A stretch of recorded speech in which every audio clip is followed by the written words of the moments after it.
ಯಾರಿಗೆ ಯಾವ ಕ್ಷೇತ್ರದ ಟಿಕೆಟ್ ಸಿಗುತ್ತೆ ಅನ್ನೋ ಗೊಂದಲ ಟೆನ್ಷನ್ ಬಿಜೆಪಿಯಲ್ಲಿ ಮನೆ ಮಾಡ್ತಾ ಇದೆ. ಎಲ್ಲದರ ನಡುವೆ ವಾಪಸ್ ತಮ್ಮ ಪಕ್ಷಕ್ಕೆ ಬಂದಿರುವ ಶೆಟ್ಟರ್ ಅವರು ಎಲ್ಲಿಂದ ನಿಲ್ತಾರೆ ಅನ್ನೋದು ಸದ್ಯದ ಪ್ರಶ್ನೆ.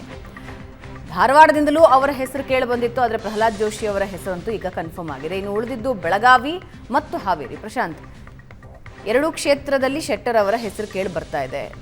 ಹಾವೇರಿಯಲ್ಲಿ ಬೊಮ್ಮಾಯಿ ಅವರ ಹೆಸರು ಇದೆ. ಎಲ್ಲಿ ಟಿಕೆಟ್ ಸಿಗೋ ಸಾಧ್ಯತೆ ಇದೆ? ನಾವು ಮೊದಲ ದಿನದಂದು ಜಗದೀಶ್ ಶೆಟ್ಟರ್ ಬೆಳಗಾವಿ ಬಗ್ಗೆ ಏನು ಅವ್ರಿಗೆ ಆಸಕ್ತಿ ಇರಲಿಲ್ಲ. ಯಾಕಂದರೆ ಬೆಳಗಾವಿನಲ್ಲಿ ನಿಮ್ಗೆ 1.5 ಲಕ್ಷ ಮರಾಠಿ ಸ್ಪೀಕಿಂಗ್ ಓಟ್ಸ್ ಕೂಡ ಇವೆ. ನೀವು ಅಲ್ಲಿ ಲೋಕಲ್ ಆಗದೇ ಇದ್ದರೆ ಅಲ್ಲಿ ಕನೆಕ್ಟ್ ಆಗ್ತಕ್ಕಂಥದ್ದು ಕಷ್ಟ. ಮತ್ತು ಅವರ ಬೀಗರಾಗಿರ್ತಕ್ಕಂಥ ಅಂಗಡಿ ಫ್ಯಾಮ್ಲಿಗೆ ಅಲ್ಲಿ ಟಿಕೆಟ್ ಇರೋದರಿಂದ ಇವರಲ್ಲಿ ಹೋಗಿ ಸ್ಪರ್ಧಿಸುವ ಉತ್ಸುಕತೆ ಆಸಕ್ತಿಯನ್ನು ವ್ಯಕ್ತಪಡಿಸಿರಲಿಲ್ಲ. ಅವರು ಧಾರವಾಡಕ್ಕೆ ಟಿಕೆಟ್ ಕೇಳ್ತಾ ಇದ್ರು. ಹೀಗಾಗಿ ಯಡಿಯೂರಪ್ಪನವರು ಧಾರವಾಡಕ್ಕೆ ಅವರ ಹೆಸರನ್ನು 3 ಮಂದಿ ಪಟ್ಟಿಯಲ್ಲಿ ಹಾಕಿ ಕಳಿಸಿದ್ರು. ಕೊನೆಗೆ ಈಗ ಪ್ರಹ್ಲಾದ್ ಜೋಶಿ ಹೆಸರು ಫೈನಲ್ ಆಗಿದೆ. ಉಳಿದಿರ್ತಕ್ಕಂಥ ಆಯ್ಕೆಗಳು ಹಾವೇರಿ ಮತ್ತು ಬೆಳಗಾವಿ. ಹಾವೇರಿಯಲ್ಲೂ ನಿನ್ನೆ ಸಭೆಯಲ್ಲಿ ಏನಾಗಿದೆ ಅಂತಂದರೆ ಜಗದೀಶ್ ಶೆಟ್ಟರ್ ಹೆಸರು ಬಗ್ಗೆ ಚರ್ಚೆ ನಡೆದಿದೆ. ಬಸವರಾಜ ಬೊಮ್ಮಾಯಿ ಹೆಸರಿನ ಬಗ್ಗೆ ಕೂಡ ಚರ್ಚೆ ನಡೆದಿದೆ. ಬೊಮ್ಮಾಯಿ ಒಂದು ವೇಳೆ ಅವ್ರಿಗೆ ಇಚ್ಛೆ ಇದ್ದಲ್ಲಿ, ಆಸಕ್ತಿ ಇದ್ದಲ್ಲಿ, ನನಗನ್ಸುತ್ತೆ ಹಾವೇರಿ ಟಿಕೆಟ್ ಬಸವರಾಜ ಬೊಮ್ಮಾಯಿ ಅವ್ರಿಗೆ ಸಿಗೋ ಸಾಧ್ಯತೆಗಳು ಹೆಚ್ಚು. ಬೊಮ್ಮಾಯಿ ಇಲ್ಲಿಯವರೆಗೆ ಎಲ್ಲೂ ಕೂಡ ತಮ್ಮ ಇಚ್ಛೆಯನ್ನು ವ್ಯಕ್ತಪಡಿಸಿಲ್ಲ. ಯಾಕಂದರೆ ತುಂಬ ಅವರು ನನಗನ್ಸುತ್ತೆ ಅವ್ರು BJP ಹೈಕಮಾಂಡ್ ಬಗ್ಗೆ ಗೊತ್ತಿದೆ. ಇಚ್ಛೆ ವ್ಯಕ್ತಪಡಿಸಿ ಹೈಕಮಾಂಡ್ ಟಿಕೆಟ್ ನಿರಾಕರಿಸಿದರೆ ಮುಜುಗರದ ಸ್ಥಿತಿ ನಿರ್ಮಾಣ ಆಗುತ್ತೆ. ಹೀಗಾಗಿ ಹೈಕಮಾಂಡೇ ನಿಲ್ಲಿ ಅಂತ ಹೇಳುವ ಒಬ್ಬ ಚತುರ ರಾಜಕಾರಣಿ ಬೊಮ್ಮಾಯಿ. ಅವ್ರಿಗೆ ಗೊತ್ತಿದೆ ಹೇಗೆ ಅದನ್ನು ಸ್ಥಿತಿಯನ್ನು ತರಬೇಕು ಅಂತಕ್ಕಂಥದ್ದು. ಅವರು ಹೂ ಅಂದರೆ ಟಿಕೆಟ್ ಪ್ರಾಯಶಃ ಬಸವರಾಜ ಬೊಮ್ಮಾಯಿ ಅವ್ರಿಗೆ ಹೋಗುತ್ತೆ.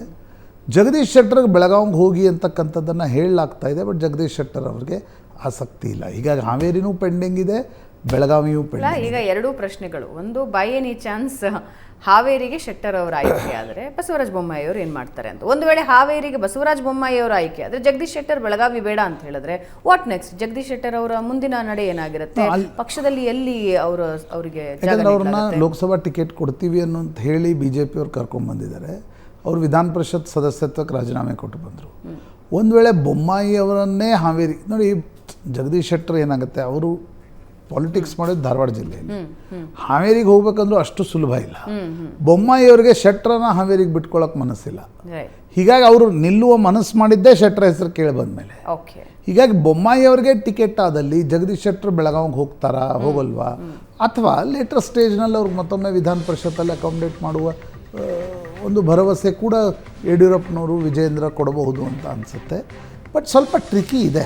ಬೆಳಗಾವಿ ಅಷ್ಟೊಂದು ಸುಲಭ ಅಲ್ಲ. ಬೆಳಗಾವಿನಲ್ಲಿ ಯಾರೇ ಕ್ಯಾಂಡಿಡೇಟ್ ಮಾಡಿದರೂ ಲಕ್ಷ್ಮೀ ಹೆಬ್ಬಾಳ್ಕರ್ ಕಾಯ್ತಿದ್ದಾರೆ ಮಗನನ್ನು ಕ್ಯಾಂಡಿಡೇಟ್ ಮಾಡಬೇಕು, ಪಂಚಮಸಾಲಿ. ಹೀಗಾಗಿ BJPಯಲ್ಲಿ ಒಂದು ಕೂಗಿದೆ, ಇಲ್ಲ ಮಾಂತೇಶ್ ಒಕ್ಕುಂದ ರೀತಿ ಯಾರಾದರೂ ಪಂಚಮಸಾಲಿ ಕ್ಯಾಂಡಿಡೇಟ್ ಬರಲಿ ಅನ್ನುವ ಕೂಗಿದೆ. ರಮೇಶ್ ಕತ್ತಿಯವ್ರನ್ನ ಎಲ್ಲ ಅಕಾಮಿಡೇಟ್ ಮಾಡೋದು ಅನ್ನೋದು ಪ್ರಶ್ನೆ ಯಡಿಯೂರಪ್ಪನವ್ರಿಗಿದೆ. ಬೊಮ್ಮಾಯಿ ಹೆಸರಿದೆ, ಜಗದೀಶ್ ಶೆಟ್ಟರ್ ಹೆಸರಿದೆ. ಬೆಳಗಾವಿ ಮತ್ತು ಹಾವೇರಿ ಕನೆಕ್ಟೆಡ್ ಅಂತ ನನಗನ್ಸುತ್ತೆ. These are connected seats.